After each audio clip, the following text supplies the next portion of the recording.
자, 척도 사용 시 고려해야 될 점이 있어요. 뭐냐면 이렇게 민감치에 반응을 할 수밖에 없어요. 이거는 전부 다 뭐냐면 이걸 우리가 박스 플롯이라고 부르는데 여기 보면은 이런 자료들은 민감한 그러니까 이상치입니다. 이런 건 다 제거해 주는 거예요. 제거해 줄 수 있습니다. 그래서 이런 걸 제거해 주고 요 안에 들어가 있는 요 값들을 하는데 주로 요 50% 요게 이제 50%예요. 박스 플롯에 대해서 배웠죠? 50% 요 안에 있으니까 요게 뭐냐면 요 안에 들어가 있는 겁니다. 요 안에 많은 데이터들이 실제로 들어가 있는데 요게 예측 값이고요. 요게 검증 값입니다. 여기 테스팅 값, 밸리데이션 값이 있죠? 이거는 실제 모델을 구축한 거고요. 얘는 실제 데이터를 테스트로 집어넣은 값입니다. 그래서 요 안에 많은 데이터들이 우리가 실제 예측한 값들이 나오죠. 그래서 요 값들을 보고 아 이게 모형에 적합하다 안 하다 이렇게 확인을 할 수가 있습니다. 실제 사례를 보겠습니다. 이게 실제 사례입니다. 딱 봤더니 여기 보면 요 값들이 나오죠. 트레이닝 값의 오차 범위 이렇게 나오죠. 그 다음에 밸리데이션 값, 검증 값의 오차 범위죠. 둘 중에 뭐가 중요해요? 위에 게 중요해요? 밑에 게 중요해요? 테스팅이 중요해요? 밸리데이션이 중요해요? 그렇죠. 밸리데이션이 중요한 거예요. 밸리데이션을 잘 맞춰야 돼요. 테스팅보다는. 테스팅을 잘 맞춘다는 건 뭐라 그랬죠? 과적합. 그렇다고 그런데 뭐 테스팅이 워낙 나쁘면 또 안 되죠?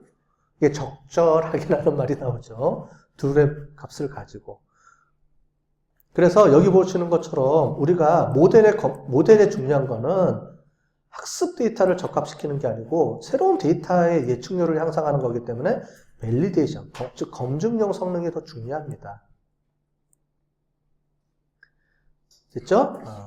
근데 여기 보면 마이너스 값이 있죠. 아까 전에 M2라는 거는 평균. 그래서 마이너스 값이 나왔다는 거는 실제 값보다 예측 값이 더 높았다. 얘가 마이너스니까. 그죠? 마이너스니까 실제 값보다 예측 값들이 더 적게 그러니까 예측 값들이 더 높게 나왔다. 실제 값보다. 이렇게, 그러니까 약간 좀 많이 올라갔다. 이 얘기죠. 이걸 가지고서. 그래서 즉, 다른 거는 마이너스 플러스가 없죠. 왜냐하면 다 자승을 하거나 이렇게 절대값을 줬기 때문에 순수 거리만 잴 때 쓰는 거고 플러스 마이너스를 보기 위해서 마이너스냐 플러스냐를 보기 위해서 이 값도 씁니다. 그러니까 이 값들이 하나가 서로를 보완해 주는 거예요. 그래서 이 값들을 우리가 보게 되는 거예요. 자, 그러면은 실제 여기서 볼 때 이 값을 가지고 우리가 과적화됐다 안 됐다를 확인할 수가 있습니다. 어떻게 확인하면 될까요? 이런 데이터를 가지고 뒤에도 마찬가지, 분류할 때도 마찬가지고 뭐냐면 트레이닝 값하고의 예측 값하고 밸리데이션 예측 값하고 거의 일치해야지 좋은 모델이죠. 그러니까 학습도 잘 맞추고 밸리데이션도 잘 맞췄다라고 가야 되는 게 제일 좋은 모델이죠. 그런데 트레이닝은 거의 100% 나왔어요. 그런데 밸리데이션이 70, 80 나왔어요. 이건 무슨 말이에요? 얘가 과적합됐다는 말이죠. 이해되시죠?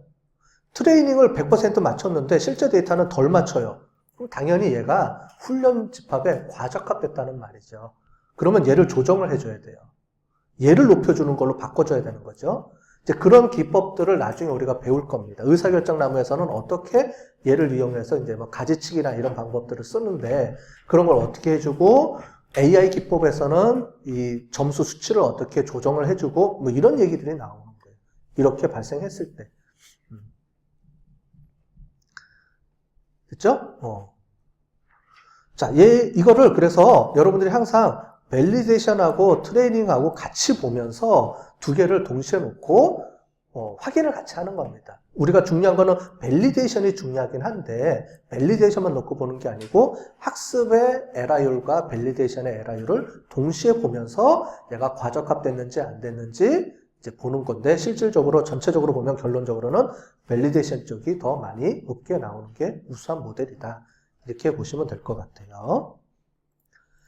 자, 리프트 차트라는 게 있습니다. 리프트 차트는 뭐냐면 이런 차트가 있어요.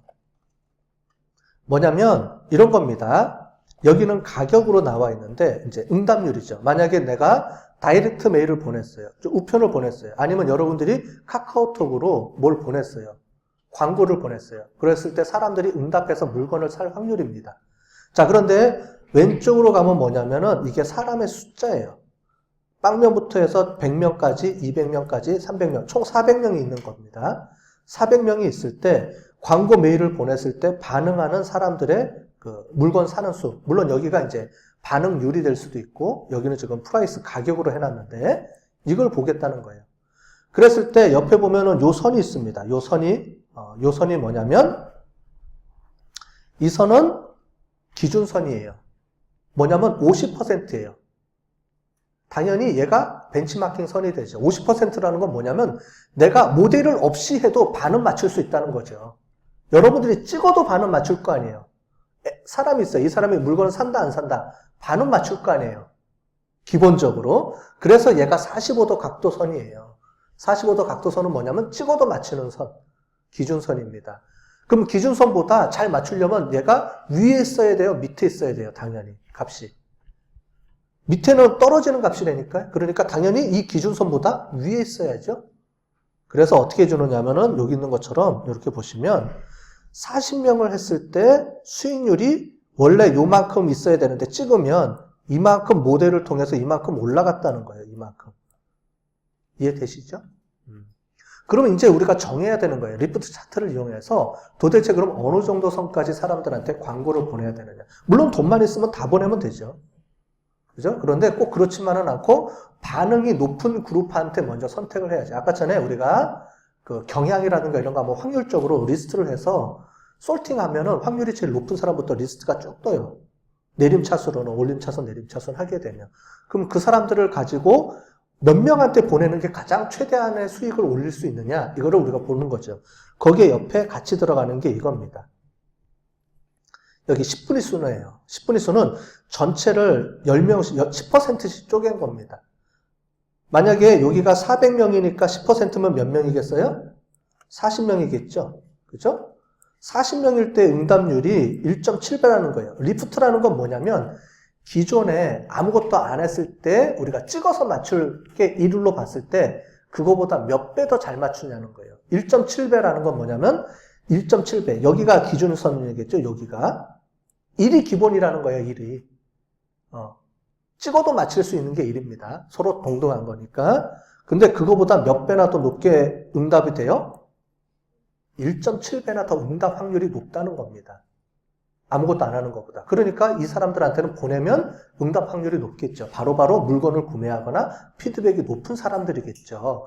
그래서 랭킹을 이용해서 이렇게 쭉 그 확률을 만든 다음에 그거를 내림차순으로 정리를 합니다. 이렇게 정리해서 가장 100%부터 쭉 내려갔을 때 어느 정도 선에서까지 자를 거냐. 여기서 보면 몇 퍼센트 정도 선에서 자르는 게 가장 응답률이 높아요? 10%. 물론 내가 좀 더 하고 싶다. 그러면 20%까지 내가 가겠다. 이렇게 정하는 겁니다. 그럼 그 사람들한테 우리가 광고 메일을 보내면 응답이 더 높게 나오는 거죠. 이해되셨죠? 돈이 많으면 다 보내면 좋죠. 퍼펙트하죠. 돈이 많으면 다 보내면 되죠. 수익에 상관없어요. 근데 수익 대비 비용 지출이 있잖아요. 뭐냐면 문자를 보내는데, 메일을 보내는데 1,000원씩 들어가요. 그러면 그것도 만만치 않잖아요. 그러니까 그 값을 내가 최대한 수익을 올리기 위해서는 몇 명한테까지 보내는 게 좋은지를 결정하는 게 리프트 차트라는 겁니다. 리프트의 개념은 뭐냐면 몇 배 더 응답률이 높으냐. 그러니까 기본보다. 그걸 리프트 차트라고 하는 겁니다. 됐죠? 그래서 리프트 차트와 요 10분의 수를 이용을 해서 이 두 가지를 동시에 봅니다. 동시에 보면서 누구한테 보내는 게 가장 적합할 거냐, 몇 퍼센트 정도까지. 요거를 우리가 결정을 해주게 되는 거예요. 이게 리프트 차트의 의미입니다.